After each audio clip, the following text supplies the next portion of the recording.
In today's video, I'm going to teach you how to get a tag on Discord. If you've seen members with a small server booster tag next to their name and wondered how to get it, this walkthrough is for you. That tag appears when you boost a server, and I'll show you exactly where to click and what to expect. Start by opening Discord. You can use the desktop app, the mobile app, or a web browser, whichever you prefer.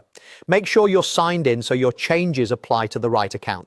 Next, head to the specific server where you want the tag to appear. The booster tag is tied to the server you support, so choose the one you want to boost. Once you're in the server, look for the server boost option. On desktop, click the server name at the top left to open the server menu, then select Server Boost. On mobile, tap the server name or the three dots and look for boost-related options. This opens the page that explains the benefits and shows your current boost status. If you don't see the button right away, scroll through the server boost page until you find Boost This Server. Click or tap Boost This Server. If you already have boost credits from a subscription, you can allocate one here. If not, Discord will prompt you to start a boost subscription, review the plan and price, then confirm. You can choose how many boosts to apply, but even a single boost will grant you the server booster tag in that server.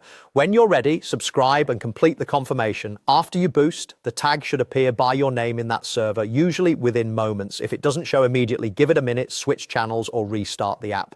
Many servers also assign a special booster role automatically, which might change your name color or unlock exclusive channels. That's up to the server's settings, but the booster tag itself is handled by Discord and is automatic once your boost is active. A few helpful tips before we wrap up. The booster tag is server specific. Boosting one server doesn't give you the tag everywhere. If you move or cancel your boost, the tag will go away in that server. You can manage your boosts and subscriptions in user settings under subscriptions. And just to avoid confusion, this is different from the old 4-digit username tag. What you're getting here is the server booster tag shown inside the server you support. And that's it. Open Discord, pick your server, go to Server Boost, boost the server, confirm, and enjoy your new tag.